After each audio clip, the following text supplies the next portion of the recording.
Welcome to Constructive, a podcast about construction, technology, and whatever else comes up. Hope you enjoy.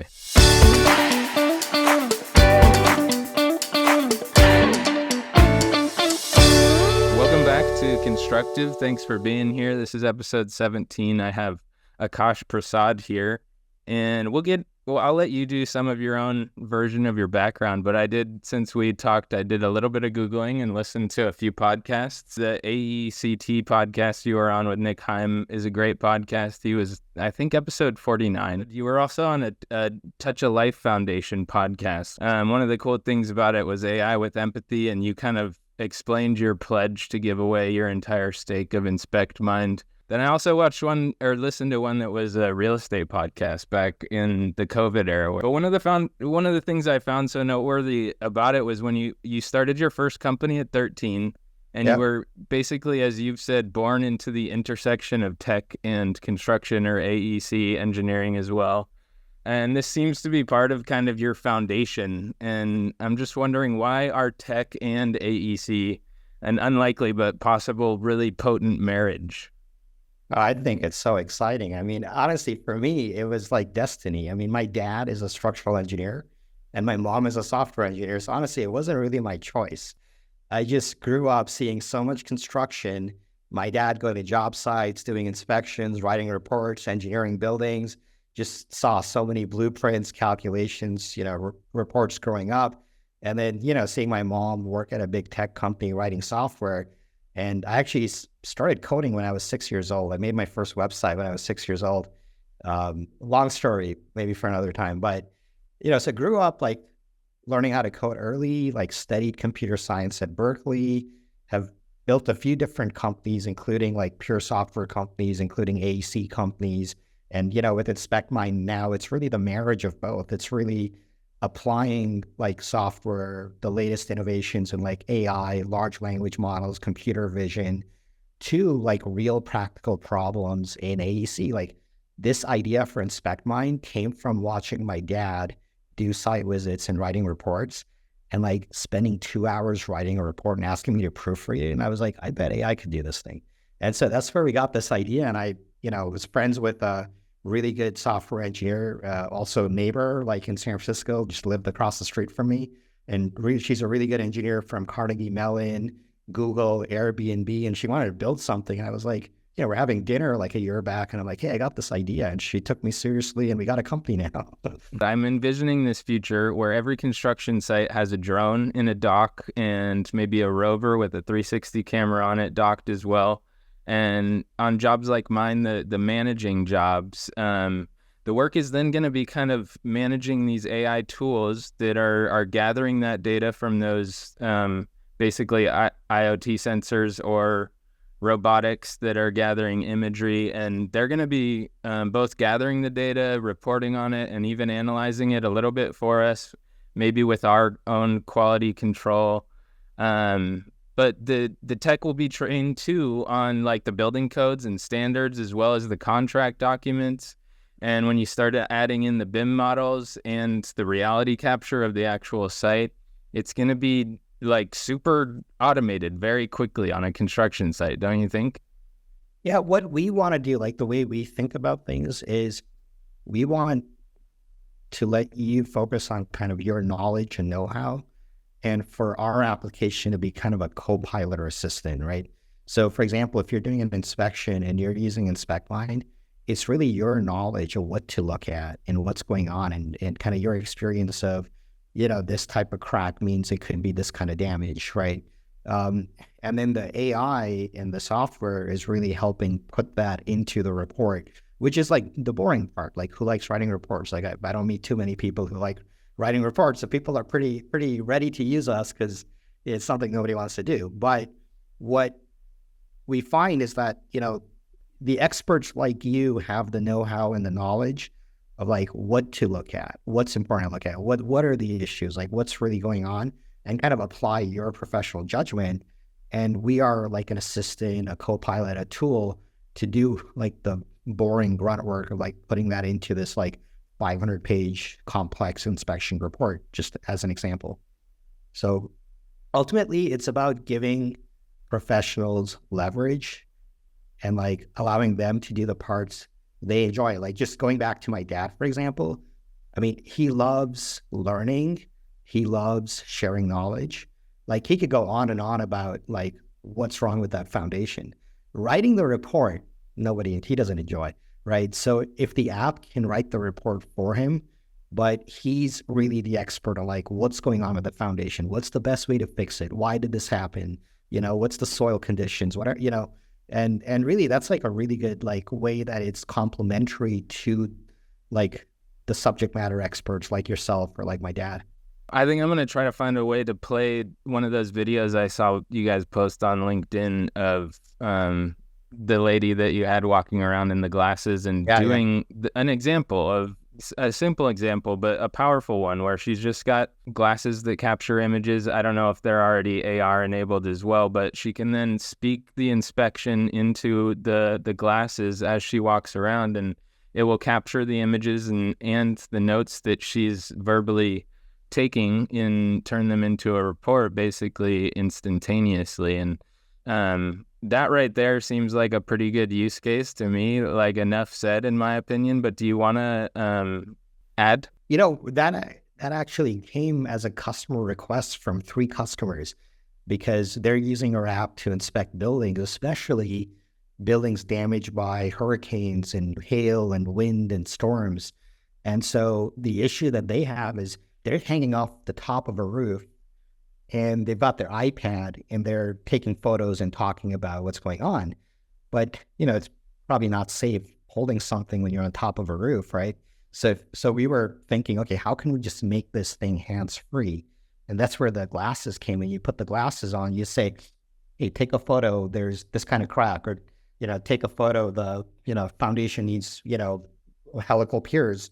And just that information goes into our app and the AI generates your entire report with the photos, captions, what's going on, recommendations based on what you said, based on the inputs you provided, conclusions, summaries, formatting, like everything's done and you've got the Word file so you can make any changes you want to make.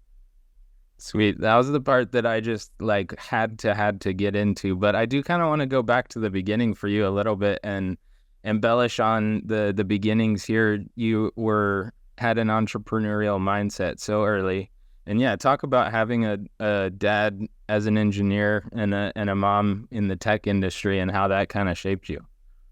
Grew up in the Bay Area, just seeing so much tech, like, went to high school in Palo Alto, like all the tech companies are at the time were right there. Now they're in San Francisco, but, back then, like 15 years back, they were all down in the South Bay Peninsula. So that was a place to be. Tesla's right there, VMware's right there,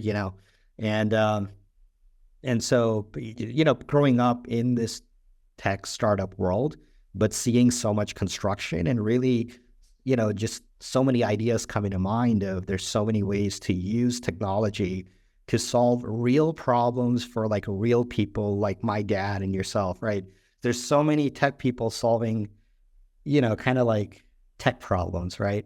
And I think it's really interesting that you can bridge that gap and kind of use the latest technology and apply that to like real practical problems for like the people who like build this country. Like, I think I just find that so much more interesting and so much more meaningful, than incremental innovations on, so I just find it really fascinating. Isn't it fun too to be building something digitally that we're going to build physically as well, and also that intersection of like a digital tool that helps a physical task? I think there's something good about having both of those things. You've talked a lot about like kind of that collaboration mindset and the intersection.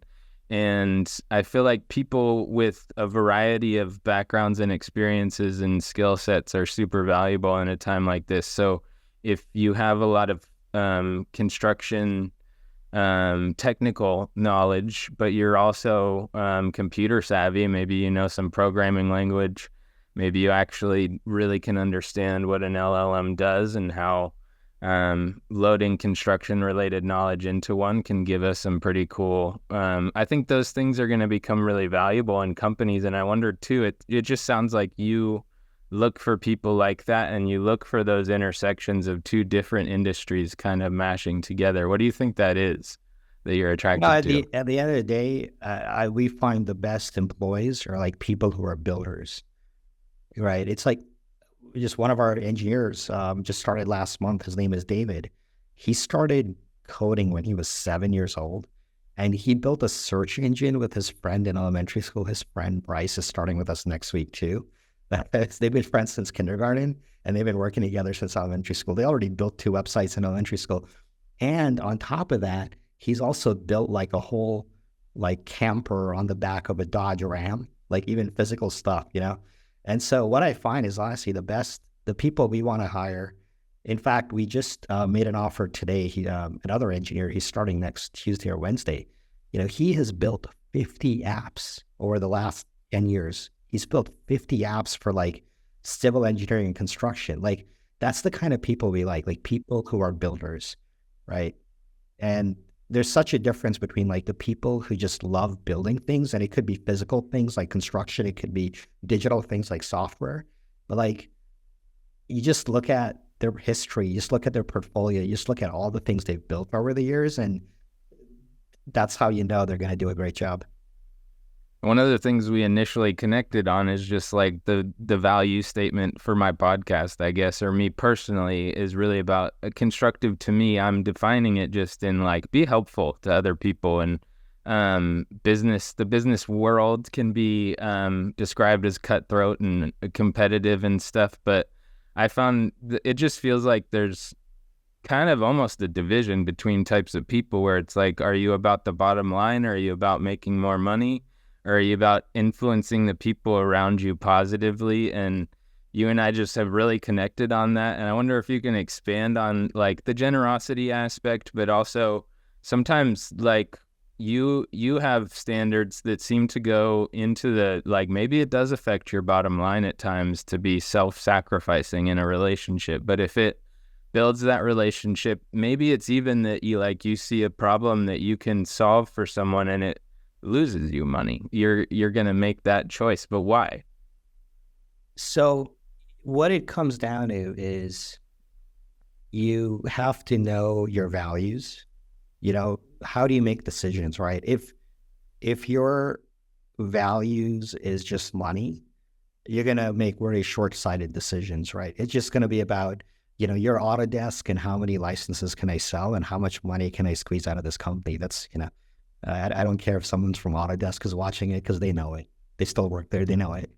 We're going to beat Autodesk, by the way. That's our goal. So here's the thing, right? You have to know your North Star. And the North Star for our company is serving the customer. You know, it is to be of service, right?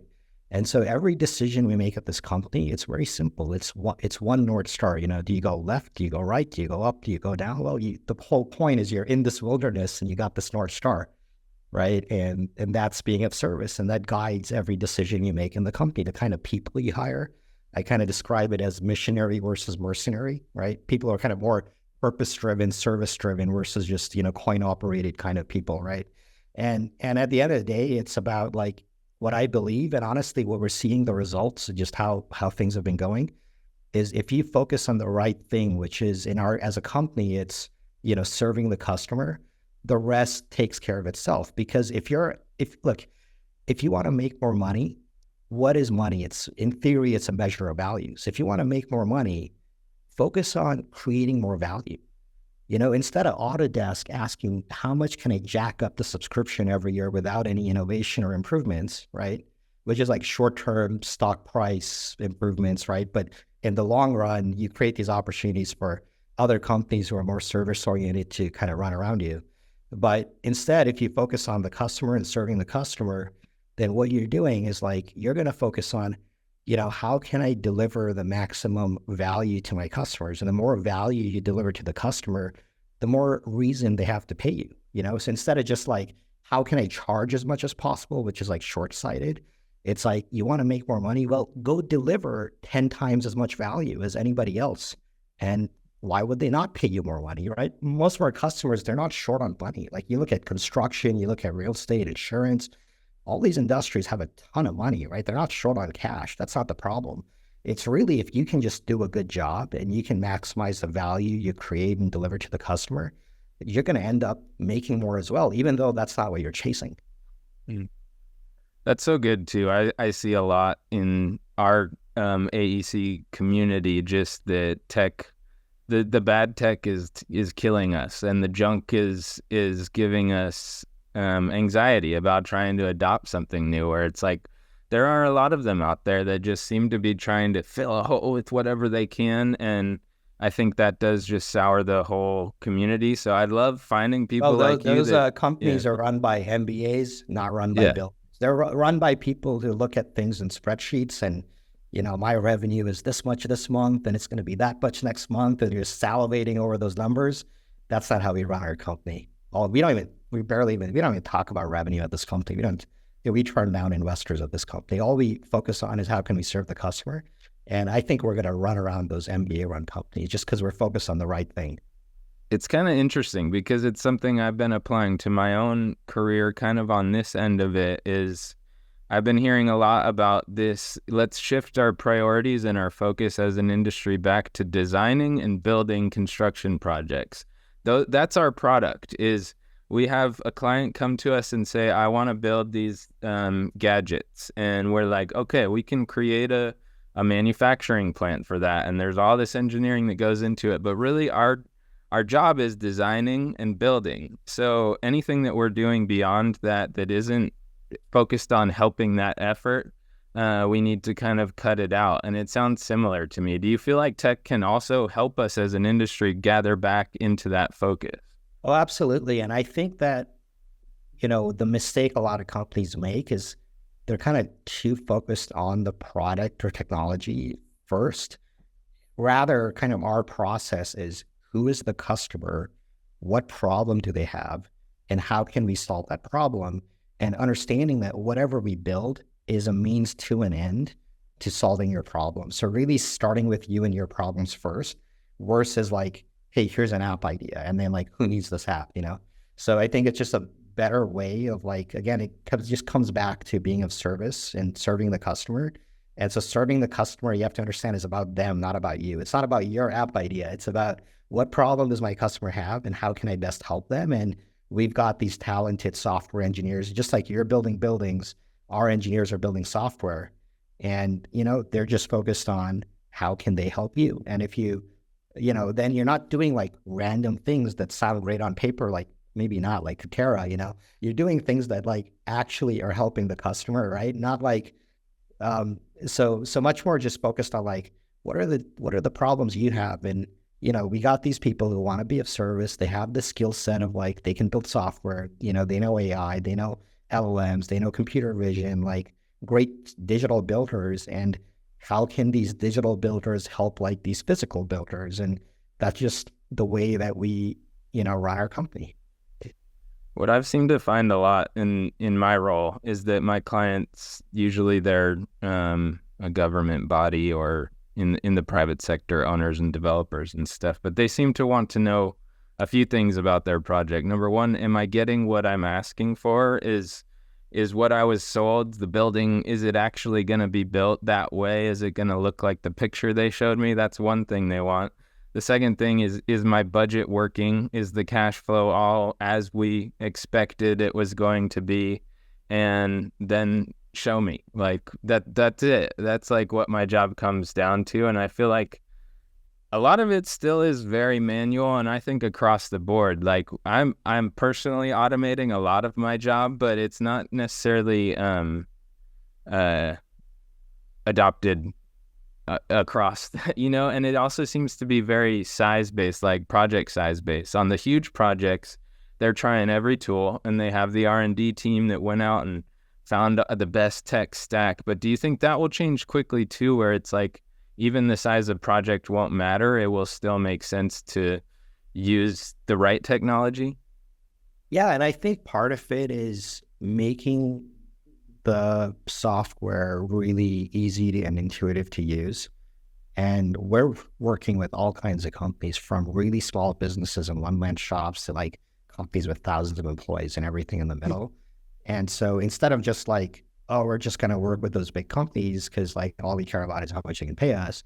We're focused on like, is how can we serve our customer? This customer could be a one-man shop, could be a 100-employee company, could be a 3,000-employee company, and, just make it really easy for them to use us and make the user experience really intuitive and simple so that they don't have to go to an Autodesk university to learn how to use this thing.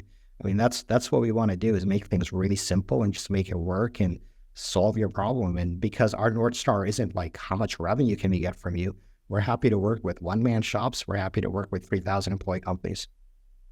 And just that you mentioned Katera I'm endlessly curious about everything that happened there. I wish I could have been involved, even if it went as badly as it did. But always interested in perspectives on it. So they came into this industry to apply some of the things that I think, in theory, to me, I don't know near enough about how they actually implemented it, but it sounded like a good concept to apply some of like Toyota concepts to the construction industry. It sounds like a good idea. Why do you think it didn't work? And they raised a ton of money. Then what happens is you're under pressure to just grow, grow, grow. And the problem is you don't take the time to build the foundation. You're trying to build the high rise and the whole thing collapses, right? And so really it's much more about the quality of execution is what's important, and I think that's where people need patience. Patience is a virtue. Like if you're playing the long game, it's a lot more about like, let's get it right. Let's build the foundation that can last for a long time. Let's do it right. Like, cause we think we can actually do it right and build a lasting company, versus like, we're just in a rush to like get somewhere and like get a payout or something. Right. And I think the people who run their startups that way, I mean, they're going to build, the way they make decisions is going to be very different from the people who are building a startup from a perspective of like, we want to build like an impactful, lasting company that's going to create value long-term and be around long-term. And you get there by focusing on quality of execution and not just like, how much sales can I get next month versus this month? And so, the companies that kind of scale too fast prematurely, initially they might get the headlines, we raised $1 billion, but like when you look under the hood and it's like the quality of execution is crap everywhere, it's a house of cards at that point. I don't know how much you monitor it as well, but it feels like in our industry there's a little bit of shuffling of how projects are delivered and the different kinds of parties that end up getting involved in the different sectors of our industries. And it's like obviously almost across the board you have kind of trades, specialty contractors or subcontractors in kind of the group of like, this is the actual labor, and then you'll have a general contractor. But it gets really muddy after that until you get to the client. There's like sometimes architects are in charge, sometimes engineers are in charge, sometimes there's a CM that's kind of up there, sometimes it's design build, and sometimes it's integrated and you're sharing leadership roles-ish. Do you think a lot of that will keep shuffling up? And I'm just hoping that tech will help us like get a model that really seems to cut out some of the fat and all that. Yeah, there's been a lot of experimentation, and there's always talks about different models. There's like people have been talking about prefab, offsite, lean construction, all kinds of things. Honestly, I don't have some expert opinion on that. I'm just focused on, can we help our customers solve their problems? They tell us what we want and we build it. And to the extent we can do that and we can help you, I don't necessarily know that there's one particular size that fits all in terms of an approach to construction. I think different companies have different approaches for different reasons, and we're happy to help them in whatever way we can with the AI and software that we build, to help them with their day-to-day work. Sometimes what I'm running into too is a client will be resistant to change in a lot of ways because it seems to come down, in my opinion, to either burning a lot of money. That's less so though. It's usually about like, could I ever end up in a lawsuit as a result of this? And that to me seems like a no-brainer because I think tech is going to start helping us. And it just feels like people are scared to make a decision to change a process if it could affect them. Yeah, they're just resistant to it. But what do you think? How do we approach educating these type of people? I think it's starting with the customer, what they want, what they need. So it's less of pushing a solution to them. I think a lot of what happens out there is like, hey, I've got the solution, and like you're trying to push the solution to a company. Whereas our approach is a bit more of like really listening to you and what you want, what you need, and being able to do that. So a little bit different approach than like a, here's a one size fits all thing. We want to, we just want to sell you and see how many seats we can sell you. That's not the approach. It's we want to know what do you want to do, and how can we help you do that. So it's where instead of telling you what to do, right, we want to be much more of like listening and understanding what you want to do and how can we help you do that. And I think when it comes from that place, we're seeing there's less of a resistance to change, because it's the customer saying, I want to do this. I want to be able to do this, right? Versus like, 50 startups coming up with solutions and how can I push this onto the customer? And that's where you're getting kind of overwhelmed with all the options out there. Awesome. Yeah, you posted recently too. I sometimes filter myself a little bit, but was glad to just see you posting about praying. And I think interesting, and especially in the Bay Area, sometimes it feels like religion is a topic that we can't bring up. But I just feel like there's so much to apply to the workplace. I find the Bible principles inside of it apply to my workplace so often that I'm talking about concepts in it, even though people don't realize it. And just love that you're open to discussing your faith. Why have you been? Because I believe God is more important than business. As simple as that. I believe God is more important. And I also believe, as basically the Bible says, if you focus on God and like put God first, like he provides everything else you need. And honestly, I see that in my life, and I try to apply those principles to business. It's this service mode culture that we talked about earlier. That's where it comes from. So for me personally, it's how can I stay focused on God? How can I serve God? And everything else falls in place, personally, professionally, financially, health, family, everything, right? Everything else falls in place when you do that. And on the surface, you don't see the connection, but if you truly believe under the surface, under the hood, God is behind everything, then that's how it happens, right?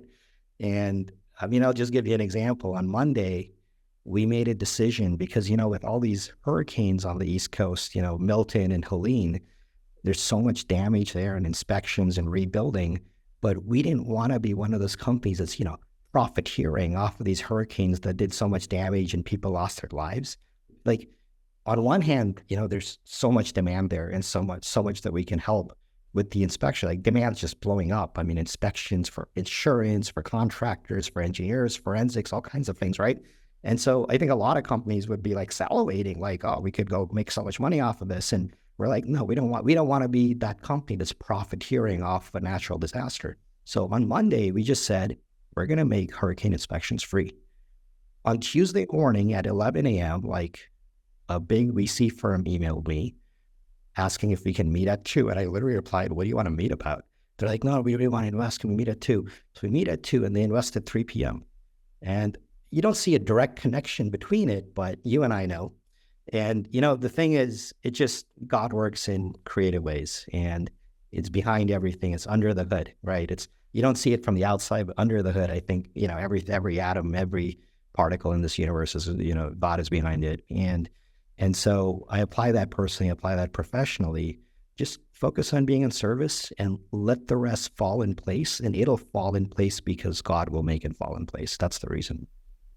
The cool thing too is there's joy in the initial phase as well, like the risking, there's joy in the beginning as well, even when you're just giving and you actually end up getting something out. It's so true in life, just where if I am actually self-sacrificing, it tends to come back to me as well. But even the act of sacrificing myself, there's joy there too, which is interesting, and it is refreshing in the workplace. I just find this, it's a hard I guess maybe for every industry, every people, but managing a construction project is an interesting mix of trying to be a psychologist for people. There's a lot of people and a lot of egos and just a lot of different personalities and a lot of conflict that's unavoidable if you're following the contract the way it's written. They just tend to create conflict, and I think in that world, having that humility and service, even when it doesn't really have a benefit for me in most instances, you're right, it does just seem to work itself out because I think God is working. Speak to that exact thing with this. You guys are doing stuff for the hurricane. Are you finding joy in that act of just giving out that service, and is it providing value to people? Yeah, there's so many companies over there in Florida, Carolinas, where they're all overwhelmed. I mean, there's so much damage, and to the extent we can help out there and build goodwill, in that market, we're happy and eager to do that, and we're doing that, and just focus on helping them. And I think, like I said, like if you're be of service, like I think everything else falls in place. And honestly, it has been. We've had such a great year so far. So many good things have happened. There's an infinite demand. There's infinite capital. The constraint is always just the right people who can build. So everything's just coming down to like, how do we get the best builders who can build the best software for our customers, who are the people that build this country. It's just one type of builder working for another type of builder. And that's really what it all comes down to. And so I'm excited about what we're doing today. I'm excited about one day we'll have hundreds and maybe thousands of builders at this company, and all the cool things we can build, solving real problems for real people, and where that can go 10 years from now, or maybe we're solving 100 problems. If today we're solving one problem or two problems, 10 years from now, could we be solving 100 problems? And I think when we do that, we're helping our customers, and some of that's coming back to us, and everybody's happy. Do you think as you grow, are you feeling like your services are going to have to be pretty customized to different locations or different project types? And how are you going to categorize that? And is it going to be hard to customize to each project? So, in the past, I think custom was like a bad word for software companies, because it would take so much work to make any changes. And so you'd get kind of all these one size fits all solutions. And I think what's increasingly happening with AI is just the process of building software is getting increasingly automated. I mean, in fact, AI can write half the code that goes into the software. And so as that happens more and more, the ease and cost of customization is going to go down. And so we prefer to customize. We actually prefer to customize, even though it's like a bad word for a lot of software companies. We prefer to customize because why do I want to give you a one size fits all when I can give you something that does exactly what you want it to do for your company and your project, right? So clearly, like, B is better than A for the customer. And historically, it's been the cost of the customization that has been the barrier. But to the extent we're increasingly able to use AI to make that customization like as efficient as possible, then that barrier is kind of gone, right?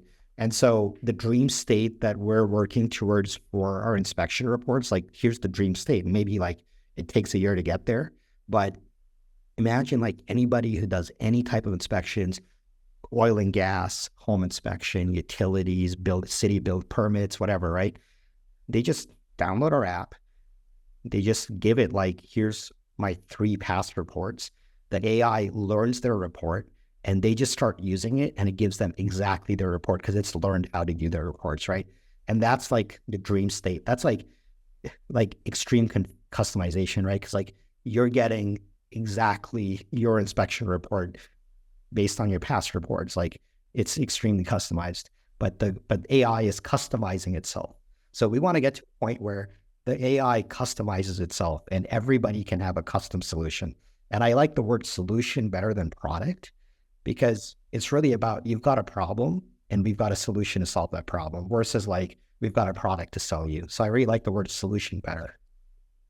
maybe I can just start sending you my reports because I have a lot that I feel like would apply to that. I have a monthly report that goes along with the presentation that I feel like you're telling me I could take that report and feed it there, and it could basically reproduce next month's with probably all of the main automations that are like change the month from September to October, change, a lot of those that are just like go through and make sure the page numbers are right. Make sure, as you do an iteration of something, I could see why an LLM would be extremely good at that. So maybe we have to do another podcast episode after I've tried it. Yeah, yeah. Oh, sorry. Yeah. I mean, right now what we would do is you'd send us your reports. We'll get that set up in the app for you. But, down the road, like fast forward to like sometime next year, we want to make it where you could just do it yourself. You just upload past report, the AI configures itself, and you start doing your reports right away in like minutes. That's where we want to get to. That's the dream state. And but right now, if you send us your reports, we can go ahead and get that set up in the app. And then when you use the app, it'll be able to give you your weekly reports, your monthly reports. We have contractors using it for daily reports. And the benefit is, instead of spending 30 minutes a day on daily reports, now they're spending 3 minutes. It's like 10x faster, and like that frees up time to build, and not like do reports. Exactly. Man, it's been awesome talking to you. I want to continue the relationship. I'm going to be following you. And do you want to shout anything out? Is it InspectMind.ai, I believe? InspectMind.ai. And or just, reach out to us, and we'll give you a custom white glove service and get you set up and get your report set up and show you what we could do. And tell them that Constructive sent you. Have a great weekend, Aakash. Thanks, everybody. All right, thanks.